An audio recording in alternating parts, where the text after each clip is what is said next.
sosiologisnya. Sehingga menurut saya pasangan 1 dan 3 itu tidak hanya terjebak fokus pada salah satu isu saja.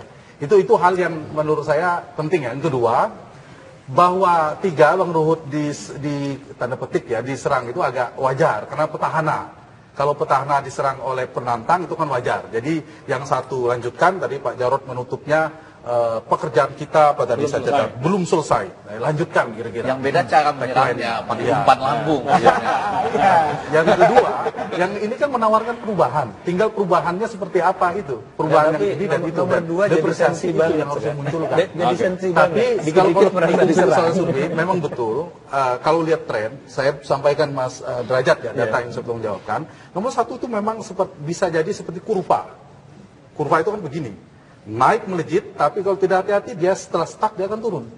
Nah, nomor 2 itu kurva terbalik trennya kalau berlanjut ya, kurva terbalik. Dia rebound, nanti sempat jatuh, kemudian dia pelan-pelan. Meskipun sejauh mana nanti kalau pemilih sosiologis, apakah batasnya di 40% atau bisa melampaui 50%, tinggal itu saja. Sosiologis itu basis agama, daerah dan sebagainya. Nah, yang nomor 3 itu trennya relatif memang tidak seperti kurva, dia naik. Nah, tinggal kalau melihat tren, kalau politik kan melihat tren. Lihat saja nanti trennya akan cross ketemu di mana atau semuanya akan naik begitu. Ada komentar Bang Sani? Senang nih kayaknya. Dan yang ini cuma sana. Ini dari yang tersisa aja menurut gue deh. Ya kalau tadi Mas Anies menyampaikan ya, itu semakin terlihat bahwa beliau itu semakin menguasai peta permasalahan. Jarinya udah kayak gitu jarinya. Kenapa kita sih? Oke. Karena dari awal rapot disajikan. Rapot 1, 2, 3, 4 kinerja keuangan, kinerja akuntabilitas publik terkait dengan petahana. Memang targetnya itu adalah memberikan gambaran kepada publik bahwa petahana ini oke, kerja. Tetapi kan ibarat ujungnya udah menang katanya, kerja menang.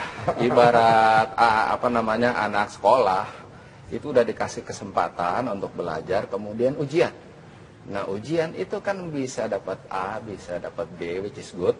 Tapi kan juga bisa C, mungkin juga D. Nah, itulah yang saya kira sedang ditampilkan oleh Anies Sandi tadi itu. Dengan peta permasalahan. Nah, itu yang saya kira itu poin bagus ya, poin yang excellent lah. Nanti kami akan kutip juga apa yang disampaikan oleh Anies Sandi untuk kita diskusikan. Sementara berikutnya kita lihat pasangan nomor urut 2 menyampaikan sesaat lagi setelah pariwara berikut ini. Makanya ada perjanjian kerelaan. Perjanjian tanda tangan inilah baru bisa bangun. Dan nilainya bukan uang yang diterima, tapi adalah barang. Dan barang pun pakai jasa penilai. Jadi ini jelas sesuatu yang berbeda. Kalau memang itu tidak salah, sudah ada temuan. Kenapa tidak ada temuan? Karena memang ini boleh. Yang tidak boleh itu kalau sumbangan kami terima uang, ini tidak ada dasarnya. Nah, jadi pengertian di sini jelas keuangan yang disampaikan undang-undang ini berbeda. Makanya saya kira ya, birokrat-birokrat yang lama ini, saya mengerti, walaupun sudah 20-30 tahun jadi pejabat, tapi undang-undang tentang keuangan berbasis kinerja, itu baru dilakukan sejak tahun 2001. Dan seluruh Indonesia dijalankan 2006. Kebetulan saya orang keuangan, saya jadi bupati, jadi DPRD, saya kuasai sekali undang-undang keuangan daerah berbasis kinerja. Mungkin Bu Sylvi salah satu yang kurang mempelajari berbasis kinerja tadi. Terima kasih. Mungkin Pak Sylvi yang kurang mempelajari tentang basis kinerja tadi, dan Pak Sylvi dengan menggunakan jempolnya ke bawah. Bang Ruhut, ini keras sekali, 2-1. Pilihan kata itu, Pak Sylvi kurang mempelajari soal hitung-hitungan soal kinerja juga. Ya. Kemudian Pak Sylvi-nya begini. Gitu. Jadi saya rasa debat pertama juga begitu. Ya. Akan membantu yang miskin 400.000, langsung Pak Ahok. Kamu gimana kita sama-sama orang DKI kan? Di era kita kan sudah 600. Katanya kan 3 keluarga miskin 1,8. Nah, rupanya kita ngerti lah. Mbok Sylvi ini kan lagi banyak permasalahan, mungkin jadi kurang fokus. Jadi kita ngerti lah ya. Kita nggak tahu minggu depan dia akan jadi gimana kan. Permasalahan itu yang soal kemarin itulah yang lagi yang dicari polisi. Itu yang saya katakan tadi. Kalau Ahok, badai sudah berlalu. Kalau Pak Silvi? Posisi badai akan datang. Padahal tanggal 15 sudah coblos. Komentar. Ya, itu kita merasakan penggunaan kekuasaan secara semena-mena. Karena seperti kasus masjid itu kan diputuskan pada saat Pak Silvi lagi Lemhanas, ya ditandatangani oleh orang lain, kemudian kalaupun ada pembengkakan biaya itu terjadi pada periode setelahnya dan kemudian juga sudah dikembalikan. Kasus Pramuka itu juga keputusan ditandatangan Pak Jokowi, hanya dijalankan, ada kelebihannya dikembalikan. Jadi dicari-cari, dan saya rasa ini nggak sehat buat demokrasi. Jadi saya harus ngomong apa adanya ya. Jadi ya sehat. Nggak sehat. Cuman gestur yang tadi ya itu tipikalnya Pak Ahok, memang sering berkata yang sangat menusuk perasaan kepada bawahannya. Dan itu rakyat nggak akan lupa, ya bawahan dipermalu apa segala macam. Nah, ya memang Pak Silvi jadi terpancing, jadi begini-begini ya wajar lah. Beliau perempuan, dibegitukan ya ada reaksinya wajar. Jadi ini memang kita harus belajar sebelum menunjuk hidung orang, tunjuk hidung kita sendiri. Kenapa saya katakan demikian? Ahok itu jangan tersangka, udah terdakwa. Kami nggak bilang oh ini politis, ini giliran hampir tersangka udah mulai, ini politis, ini apa, nggak baik. Rakyat DKI sudah cerdas. Bang Sakit komentar. Harus hati-hati. Bang Sakit komentar. Ini menerima belum muntah. Saya mau bersikap aja dulu. Bang Egi komentar. Kita nggak perlu. Bang Egi. Tapi itu juga menunjukkan bahwa Ahok juga keluar menyerang. Tapi lagi-lagi malam ini boleh dikatakan mungkin malamnya dia ya. Dia menikmati loh waktu diserang tadi yang saya nggak tahu ada tarian mengatakan ini. Nah, tadi waktu menyerang kepada Bu Silvi pun cuma kalimatnya kan enak aja. Mungkin perlu lebih banyak belajar gitu. Walaupun sebetulnya Mbok Silvi tadi juga sudah berusaha untuk mengatakan hampir sama dengan yang disuarakan oleh Anies tadi ya, melalui CSR dan segala macam itu. Entahlah bentuknya perjanjian atau apa. Ya mungkin lebih transparan ke DPRD dulu, sebetulnya maksudnya adalah ke arah itu. Tapi tadi berhasil dengan sangat baik ditanggapi oleh Pak Ahok. Jadi ada tambahan untuk Pak Ahok di situ, walaupun yang ingin kita katakan Pak Ahok juga keluar menyerang. Nah barangkali yang bisa lebih dimanfaatkan oleh Mbok Silvi dan Mas Agus di debat yang ketiga, itu adalah bagaimana dengan cara yang sama kan gayanya sebetulnya sama-sama menyerang. Cuma tadi kalau Pak Ahok dengan gaya bercanda sedikit senyum, kalau Mas Agus kan tidak terlalu ya, tapi kalimat-kalimatnya ditampilkan seimpresif mungkin, gaya Pak SBY lah ya, tapi tetap mengandung serangan. Nah mungkin di yang akan datang itu perlu keluar dengan kalimat-kalimat yang lebih tajam. Misalnya, kejar saja bahwa kenapa nggak masuk DPRD dulu. Lalu diulang lagi, kenapa nggak masuk DPRD dulu. Ini saran buat ini. Enggak, maksudnya membuat itu lebih mudah dipahami kan, ada pengulangan-pengulangan. Kenapa nggak masuk DPRD dulu misalnya? Apakah tidak boleh ataukah memang total berbeda peraturannya sama seperti Anies kan tadi juga mengangkat soal CSR misalnya. Nah, itu yang seperti itu. Mas ada? Ya, selain menikmati nomor 2, Pak Anies dan Pak Agus juga menurut saya menikmati juga debat tadi. Terlihat lebih rileks, Pak Anies menguasai panggung terus, selain Pak Ahok yang juga santai ya. Tiga-tiganya menikmati. Menikmati.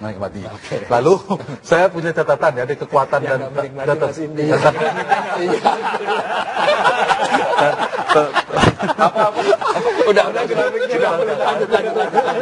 saya membuat beberapa tantangan ya. Nomor satu, kekuatannya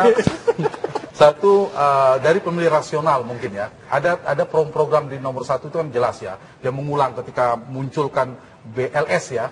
Itu kan program suksesnya Pak SBY di 2009. Nah itu yang menurut saya harus orang menunggu apa sih selanjutnya dari Agus. Nah itu mulai jangan sampai stuck. Menurut saya masukan ya. Itu dari pemilih rasional. Yang kedua dari sisi psikologis kan tidak mungkin terjun terus ada dengan gaya anak mudanya itu. Ada sesuatu yang tidak membuat publik menurut saya jenuh dengan gaya-gaya politik seperti itu. Satu lagi tantangannya tadi yang Bang Ruhut singgung soal Ibu Silvi. Nah itu yang menurut saya yang harus dijaga ya. Jangan sampai tadi menjadi kurpa tadi.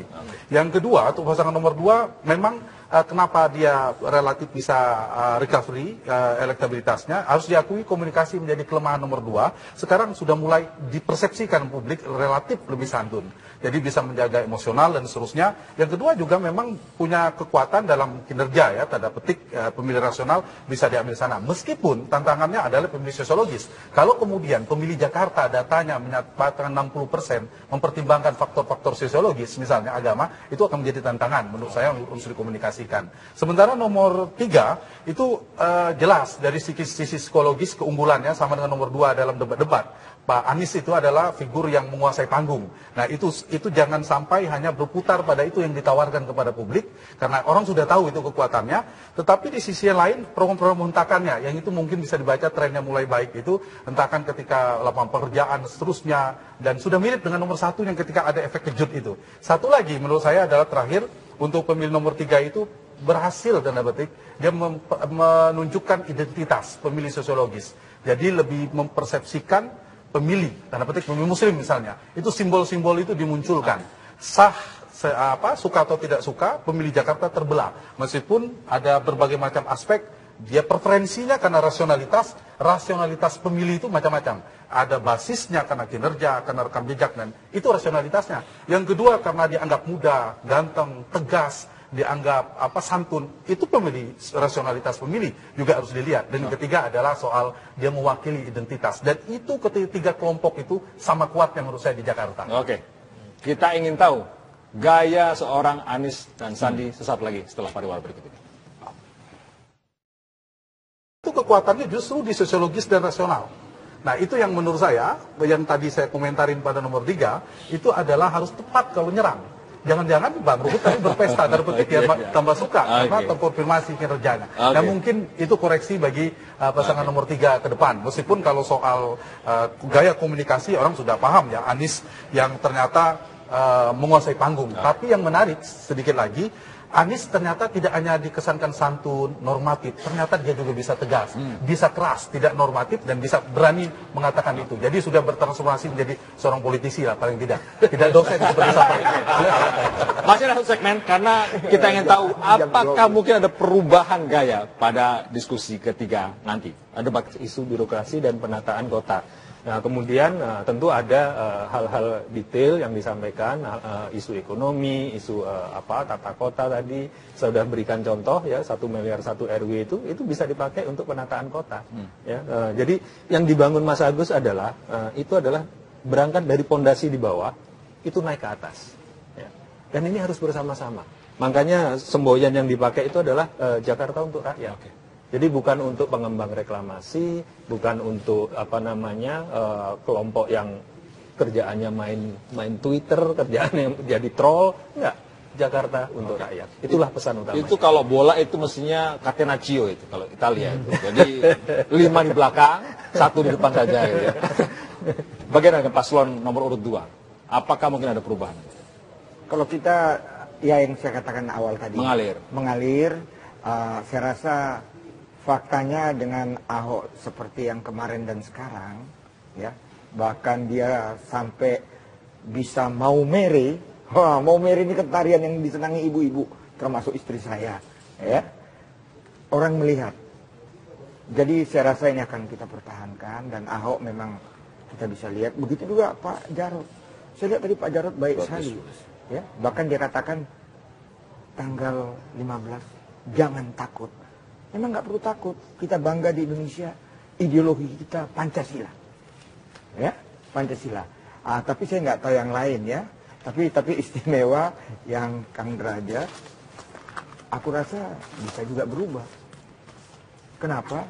Kalau badai itu datang. Iya dong, kita belum tahu. Karena ingat di dalam hukum ada deliknya hukum murni, ya. Kalau naik kelas itu nggak perlu karena kaitan dengan korupsi, itu mungkin berubah. Punya dampak.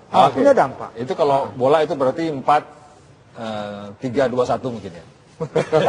Jadi menunggu serangan. Kalau ini dibantu dari pemilik gedung. Bang Sandi, bagaimana dengan Anies? Apakah segalak sekarang atau gimana? Saya kira ada 3 tanda panggung debat kali ini membuktikan bahwa Anies Sandi ini semakin siap untuk menang dan memimpin. Yang pertama tadi sudah disebutkan, semakin menguasai peta permasalahan, itu jelas sekali, tajam, faktual, dan tegas. Tegasnya apa? Yang tadi satu-satunya di antara paslon yang ada menolak melanjutkan reklamasi. Ini kan proyek triliunan rupiah, tapi beliau tegas, keadilan sosial, nelayan, tolak reklamasi. Itu satu. Yang kedua adalah semakin komunikatif, artikulatif. Jadi beliau ingin menitipkan pesan kepada publik. Kami, Anies Sandi, siap untuk berkomunikasi dengan Anda, membangun kolaborasi Jakarta ke arah yang lebih baik lagi. Nah, yang ketiga yang saya kira itu patut dicatat di sini, tanda bahwa beliau itu siap untuk memimpin, adalah semakin kompak untuk berbagi peran. Saya lihat satu-satunya paslon dari ketiga paslon yang ada berbagi penjelasan di tengah segmen, di tengah sesi ini paslon nomor 3. Mas Anies bicara setengah ini, kemudian Bang Sandi maju. Atau Bang Sandi bicara, dan closing statement kan juga Bang Sandi bicara pertama, Mas Anies menutup. Itu artinya ini adalah satu paket. Gubernur, wakil gubernur berbagi peran. Nah, 3 tanda itu menunjukkan bahwa sekali lagi Mas Anies dan Sandi unggul, siap menang dan memimpin. Tumben tiganya begini, nggak begini biasanya. tumben. Baik, nggak usah komentar lagi ya. Udah malam, tapi paling mau kasih tahu Jarod tampil luar biasa. Iya. Luar biasa, bagus. Pak Jarod bagus. Terima kasih, Bang Ege, Bang Hanta, Bang Sani, Bang Ruhut, dan Mas Derajat. Kita tunggu debat yang ketiga.